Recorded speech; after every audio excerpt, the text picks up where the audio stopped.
165তম জন্মবার্ষিকী শ্রদ্ধার সঙ্গে স্মরণ করি এবং একটা কবিতা মাধ্যমে। রবীন্দ্রনাথ ঠাকুর জন্মান্তর। আমি ছেড়েই দিতে রাজি আছি সুসভ্যতার আলো।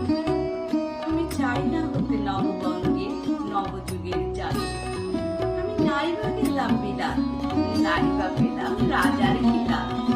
যদি পরজন্মে পাইরে হতে রোজের রাখাল পালো, তবে নিভিয়ে দেব নিজের ঘরে সুসভ্যতার আলো। যারা নিত্যকে বলে ধেনু চড়ায় বংশী বটের তলে, যারা গুঞ্জা ফুলের মালা গেঁথে পরে পড়ায় গলে, যারা বৃন্দাবনের বনে সদাই শ্যামের বাসি শোনে, যারা যমুনাতে ঝাঁপিয়ে পড়ে শীতল কালো জলে, যারা নিত্য কেবল ধেনু চড়ায় বংশী বটের তলে। করে বিহার হলো জাগরে ভাই, ডাকে পরস্পরে।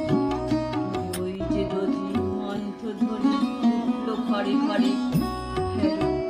মাঠের পথে ধেনু চলে উড়িয়ে গোখু ডেগু।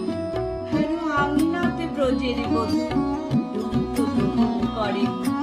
ওরে বিহার হলো জাগরে ভাই, ডাকে পরস্পরে। সাগরে মেঘের ছায়া পড়ে কালো তমাল মূলে।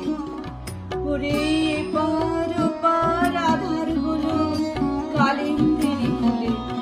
ঘাটে গোপাঙ্গনা ডরে কাঁপে খেয়া তরির পরে। কুঞ্জবনে নাচে ময়ূর গোলাপ খানি তুলে।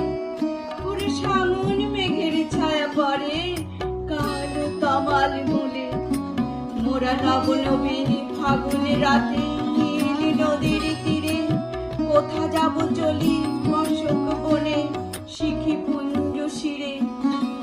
যবে দোলায় ফুল রশি দিবে নিপ শিখাই কষি।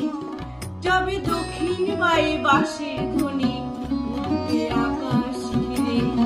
মোরা রাখাল মিলে করব মেলা নীল নদীর তীরে। আমি হব না ভাই নববঙ্গে নবযুগের চালক। আমি জ্বালাবো না তার দেশে সুসভ্যতার আলো। যদি ননি ঝালার গায়ে অশোক